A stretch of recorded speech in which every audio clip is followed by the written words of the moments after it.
За хүн төрлөختний ирээдүй цангалт байх болно хэлээд байгаа шүү дээ. Тэгээ би бодож байгаа зүгээр 10 жилийн дараа Улаанбаатар хотын толгомцсон асуудал юу болох вэ гэж бодож байгаа. За магадгүй төгжрөл хэвээрэж магадгүй. За 20 жилийн дараа Улаанбаатарчуудад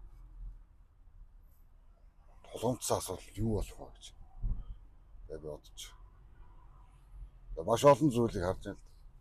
Тэгээ энэ бол ус байх болно гэж бодож байна. Ус. Хүмүүс яг нөгөө туул голтой учраас энэ гол мөнхийн байж байх гэдэг юм уу те. Энэ одоо гэдэг юм уу те. Янз янзын байдлаар боддог байх гэж. Яг зүгээр олон жилийн дундчаар энэ том хотуудын түүхийг ингээд нэг хараад үзсэн бол одоо тулгамчийн асуудлууд нь усны нөөцүүд олж хувирсан гэж. Тэгээ бусад асуудал биш болсон гэж. Тэгээ бүх зүйлийн үндэс нь өөрөө ус юм байна л да. Ус гэдэг байна. Тэгээ устай газар ямар нэгэн одоо амьдрал, ямар нэгэн хөгжил цэцэглэл, ямар нэгэн зүйл байна гэж. Тэнд амьдрал байх ба ингээд ярьж байгаа. Би энэ дээр бас хэлж байгаа. Оюу толгой талаар олон хүмүүс бас ярьж байна. Ер нь энэ оюу толгойг хаавал яасан бэ гэдэг талаар ярьж байна. Магадгүй тэдний зүг баг гэж өөр бодож байна. Ус одоо Улаанбаатарт сая одоо 600 мянган хүмүүс амьдарч байна гэсэн байна. Тэгээ энэ хүмүүс чинь тэгсэн. Хүн бүр өдөрт хэдэн литр ус уудаг ба. Усны хэрэгцээ гэж одоо бодож байна. Би өдөрт бас 3 литр хавцаа ус уудаг. 3-4 литр ус уудаг. Тэгээ уухгүйгээр бас амьдрах боломжгүй шүү дээ. Ус уудаг гэдэг. Тэгээ энэ усны хэрэгцээг л бид нар их бодмоор юм шиг санагдаж байна. Усныхаа талаар. Мэдээж одоо хүмүүс бас бодлоо. Говийн ус энэ одоо хангаан устай ямар холбоотой юм бэ? Ямар хамаатай юм бэ гэж бодож болно гэж. Яг нь ер нь бол би нэг л юм хэлээд байгаа гэж.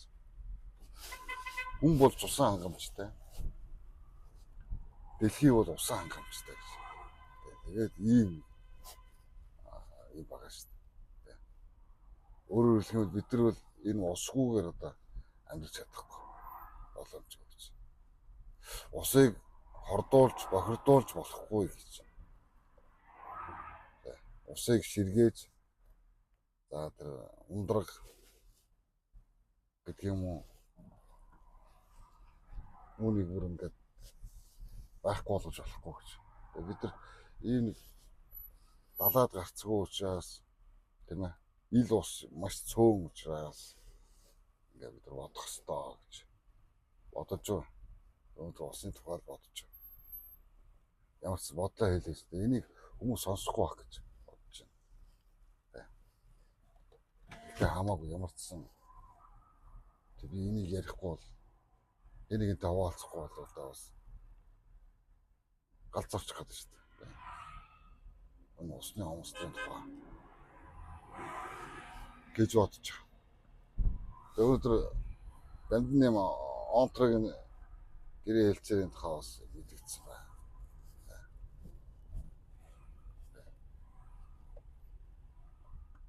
Бидэнд оюу толгой гэдэг маш том туршлага байна шүү дээ. Аимшигтай гэрээ ярьсан туршлага. Би бол бодож байна. Бидний ийм Монгол улсад ашигтай гэрээ хийн гэдэг нэг тийм итгэл төрөхгүй. Яг тийм халагдчихаа магтанд болох юм одоо боломж байхгүй гэж. Өнөөдөр бид нар усныхаа төлбөрийг ч одоо оюутлогоос авч чаддгүй бодоод үзтээ. Усныхаа төлбөрийг. Гэтэл одоо монголчууд, Монгол улсын ард иргэд бол яаж юм гэхээр энэ баялагын эзэн гэж байгаа мөртлөө 1 м³ усанд 2000 төгрөг төлдөг. Гэтэл оюутлогоо бол 95 төгрөг. Гэхдээ энэ төлбөрөөс төлдөггүй гэж. Тэгээ би нэг юм ажиглаж байгаа. Энэ бидний усны баялаг нөөцийг одоо хайр гамгүй ингэж хэрглэж одоо үгүй хийж байгаа энэ компани. Өнөөдөр монголчуудын махны үнийг нэмэгдэх хасагдахыг хүртэл захиалж байгаа гэж бодож байгаа. Тэр ченжүүд биш гэж байгаа. Би том зургаар нь ярьж байгаа шүү. Монголчуудын шатгууны үнийг хүртэл одоо хязээ нэмэгдэхийг мэддэг. Тэдний мэдлээ гэж. Монголчуудын татвар хязээ нэмэгдэхийг Рио Тинто шийдэж байгаа гэж.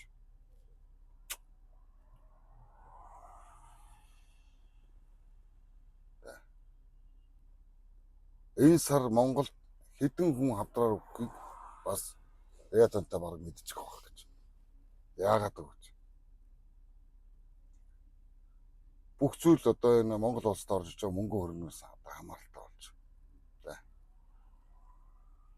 Оюутлогоос бид бүхэн ингээд хангалттай гэдэг юм 51% одоо ашиг Монгол улс аваад байх юм бол энэ татвар нэмэгдэх шаардлагагүй. Энэ махны үн нэмэгдэх шаардлагагүй гэж. Ард иргэдийн цалин нэмэгдэх боломжтой болно. Тэтгэвэр нэмэгдэх боломж одоо үүснэ гэж.